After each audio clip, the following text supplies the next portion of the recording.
आप देख रहे हैं फानूस टीवी। मंगलौर विधानसभा का उपचुनाव जोर पकड़ता जा रहा। देर रात बसपा प्रत्याशी उबैदुर रहमान उर्फ मोंटी को बसपा सुप्रीमो की तरफ से टिकट मिलने के बाद उन्होंने अपने कार्यालय पर लोगों की एक मीटिंग कर अपने लिए जनता से समर्थन मांगा और कहा कि अपने पिता के रुके हुए कार्यों को लेकर वे काफी चिंतित हैं और अगर इस बार यहाँ की जनता उन्हें विधायक बनाती है तो वे सभी रुके हुए कार्य पूर्ण कराने का काम करेंगे। वहीं उन्हें समर्थकों ने भी उन्हें जिताने की बात कही और यह भी कहा कि इस बार सभी लोग मिलकर उन्हें पहले से ज्यादा मिले मतों से भी अधिक वोट दिलवाने का काम करेंगे। 100% पहले भी जिता था और भाई अब को भी जितावेंगे। 2.5 साल हमारे लड़के कुछ लड़ाए, पहले विधायक कानूनी प्रक्रिया से फिर उनका अंतकाल हो गया भाई, और वे हमारे दिलों में बसे हुए हैं। हम तो जब तक जिएंगे हमारा एक एक सांस उनके बच्चों के साथ छत्तीस खड़ा रहेगा बिल्कुल। और अपने गांव से भारी वोटों से जिताओगे। पहले 600 वोटों से जिता था, अब कोई 1000 वोट से जिता के भेजेंगे। लिखवा लो कहीं स्टाम्प और खूब सुन लो सब। मंगलौर की जनता भी अलीबेड़ की जनता भी हटते नहीं बिल्कुल भी, और तन मन धन से खड़े।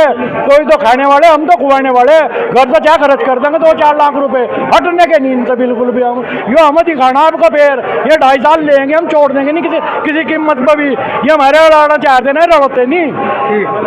ये चुनाव नहीं लड़ा रही हैं, मोंटी का टिकट नहीं हो रहा है। मैंने जब भी कहा था कि बहन जी हमेशा से हमारे परिवार के प्रति हमेशा से आश्वस्त रही हैं और हमेशा उनका आशीर्वाद हम पर और हमारे परिवार पर बना रहा है। हम भी हमेशा अपनी बहन जी के साथ हर कदम पे उनके हम लब्बैक कहते हैं और हमेशा उनके साथ खड़े रहते हैं। और उनका बहुत बहुत शुक्रिया अदा करता हूं अपनी बहन जी का, अपनी पार्टी का, कि उन्होंने मुझ में उन्हें विश्वास जताया। हम उनकी उम्मीदों पर पूरा खरा उतरने का काम करेंगे। मैं बताऊं, 2012 से 2017 के बीच मेरे पिताजी यहाँ से विधायक रहे। उन्होंने हमेशा इस विधानसभा को मुख्य धारा से जोड़ने का काम किया।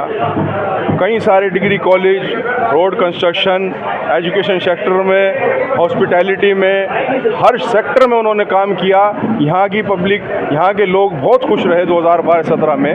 2017 में वो किसी वजह से कुछ चंद मार्जिन से हार गए थे, तो 2017 से 2022 वाला जो सेशन था उसमें लोगों में काफ़ी रोष रहा, क्योंकि उस वक्त कुछ काम नहीं हुआ।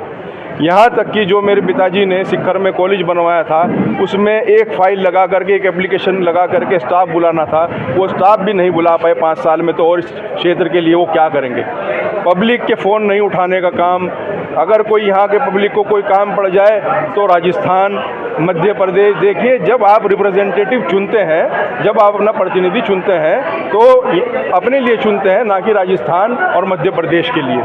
इसलिए जनता ने मन बनाया और 2022 में मेरे वालिद साहब के कार्यकाल को देखते हुए, 2012 और 17 के उनके काम को देखते हुए, हमारे यहाँ के लोगों ने, हमारी पब्लिक ने, हमारी जनता ने, जनार्दन ने उन्हें विश्वास जताया और मेरे वालिद मरहूम को यहाँ से बहुत अच्छे मैंडेट से चुनाव जिताने का काम किया। इस 2022 के बाद 1-1.5 साल मेरे पिताजी ने रहे और उन्होंने इतना काम करवाए से 1-1.5 साल के अंतराल में कि 220 kVA का 120 करोड़ की लागत से बनने वाला बिजली घर इस क्षेत्र को देने का काम किया। कम से कम लगभग 200-250 सड़कें बनवाने का काम किया। इस 1.5 साल के अंतराल में जो उन्होंने कॉलेज बनवाया था उसमें स्टाफ के लिए फाइल चलवाई, उसका अप्रूवल आ गया था। उसके साथ साथ MA का उच्चीकरण राजकीय महाविद्यालय में करवाने का काम किया। उसके लिए 5 करोड़ का आवंटन सरकार से फाइनेंस का करवाने का काम किया। तो इस 1-1.5 साल के अंतराल में भी उन्होंने दिखा दिया कि वो इस विधानसभा का और यहाँ के लोगों का पूरा फैसिलिटेशन चाहते हैं, इसका डेवलपमेंट चाहते हैं। इसी वजह से वो लगे रहे और उन्हीं का खून, उन्हीं के संस्कार हमारे अंदर भी हैं। वो हमें बता कर गए, हमें समझा कर गए। ये हमारा दुर्भाग्य है कि हम ज़्यादा हमारे बीच में वो नहीं रहे। बहुत जल्दी उनका निधन हो गया, आकस्मिक निधन हो गया। लेकिन जितना भी है उन्होंने इतना समझाया है कि मैं अपनी पूरे दिलो जान लगा दूंगा, पूरी ताकत लगा दूंगा इस विधानसभा के लिए और उनके अधूरे प्रोजेक्ट के लिए। और आने वाले समय में उनके जो प्रोजेक्ट पूरे होंगे, जो उनका सपना था उससे भी कहीं ज़्यादा बढ़ करके योजनाएं लाने का काम करेंगे, ताकि हमारे यहाँ का, हमारे क्षेत्र का बच्चा किसी वजह से, किसी भी चीज़ से वंचित ना रहे।